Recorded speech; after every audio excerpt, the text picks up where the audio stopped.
Selamat pagi sahabat belajar kelas 5. Assalamualaikum warahmatullahi wabarakatuh. Bagaimana kabar kalian hari ini? Semoga kita semua dalam keadaan yang sehat dan selalu semangat. Sahabat-sahabatku semuanya, hari ini kita akan belajar materi pembelajaran di tema 5, subtema 1, pembelajaran yang keempat. Materi yang akan kita pelajari kali ini meliputi yang pertama, mengenal kondisi geografis Indonesia melalui peta. 2. Menjelaskan usaha pemimpin dalam mempertahankan kemerdekaan Negara Kesatuan Republik Indonesia. Ayo saatnya lebih konsentrasi. Simak baik-baik ya. Indonesia memiliki kondisi geografis yang unik di antara negara-negara yang ada di kawasan Asia Tenggara. Perhatikan dengan seksama peta Indonesia berikut ini. Bentuk negara yang terdiri atas pulau-pulau seperti Indonesia disebut negara kepulauan. Negara kepulauan merupakan salah satu ciri dari negara maritim. Negara maritim adalah negara yang memiliki luas laut lebih besar dibandingkan dengan luas daratan yang terdiri atas pulau-pulau. Oleh karena itu, penduduk yang tinggal di negara maritim banyak memanfaatkan sumber daya kelautan untuk memenuhi kebutuhan hidupnya. Selain sebagai negara kepulauan dan maritim, berdasarkan kondisi geografisnya, Indonesia juga merupakan negara agraris. Negara agraris adalah negara yang sebagian besar penduduknya bekerja sebagai petani yang mengolah lahan pertanian. Sebagai negara agraris, tentu saja negara Indonesia memiliki lahan yang subur dan cocok untuk pertanian dan perkebunan. Perhatikan kembali peta Indonesia tersebut. Jika diperhatikan, negara Indonesia memiliki banyak sekali gunung berapi yang masih aktif. Abu vulkanik gunung berapi dapat menyuburkan tanah yang berada di sekitarnya. Tanah yang subur merupakan sumber daya alam yang penting untuk pertanian dan perkebunan.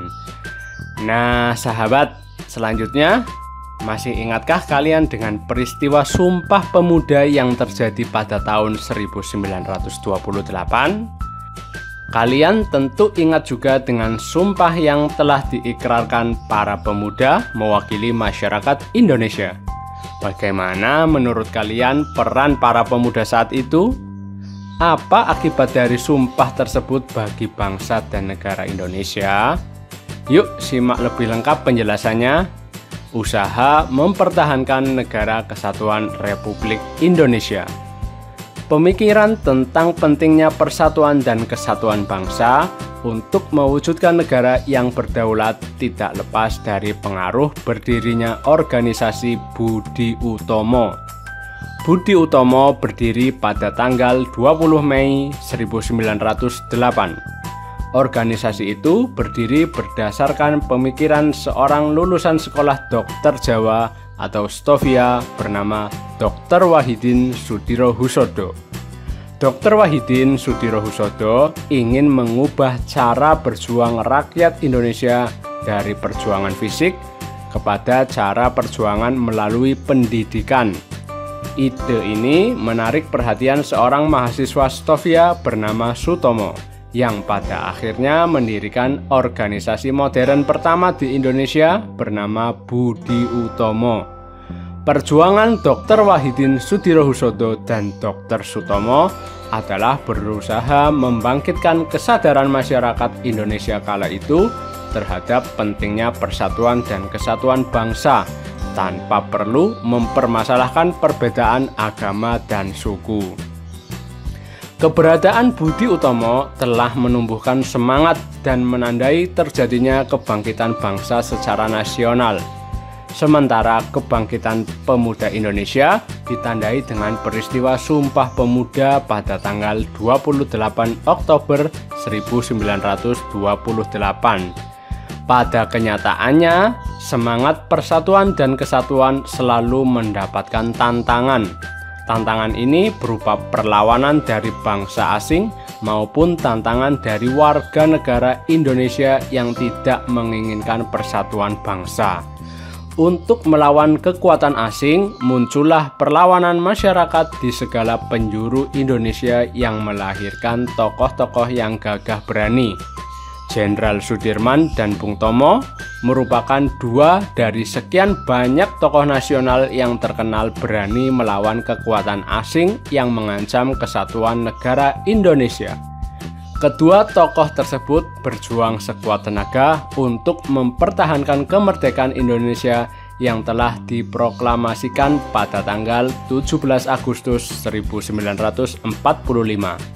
Pada masa kini, usaha mempersatukan bangsa sering terancam oleh gerakan-gerakan dalam masyarakat yang ingin memecah negara kesatuan Republik Indonesia.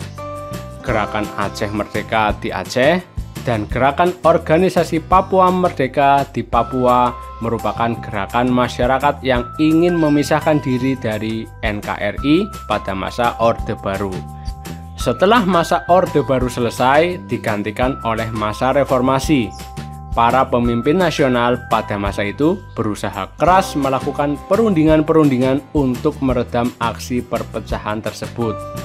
Kiai Haji Abdurrahman Wahid, Presiden keempat Indonesia, merupakan salah satu tokoh nasional yang membantu upaya perdamaian untuk mengatasi perpecahan tersebut.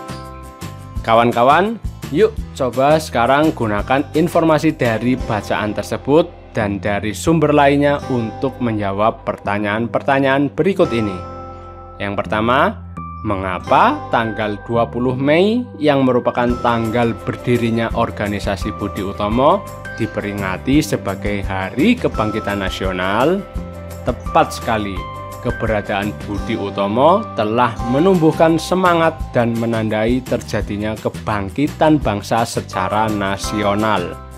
Pertanyaan yang kedua, bagaimana peran Dr. Wahidin Soedirohoesodo terhadap berdirinya organisasi Budi Utomo? Betul sekali ya kawan-kawan, Dr. Wahidin Soedirohoesodo ingin mengubah cara berjuang rakyat Indonesia dari perjuangan fisik kepada cara perjuangan melalui pendidikan dengan mendirikan organisasi modern pertama di Indonesia bernama Budi Utomo. Pertanyaan yang berikutnya, apa saja yang mengancam persatuan dan kesatuan NKRI pada waktu dulu dan sekarang? Coba jelaskan. Tepat sekali, zaman dulu persatuan dan kesatuan terancam oleh sifat kedaerahan dan politik adu domba penjajah Belanda.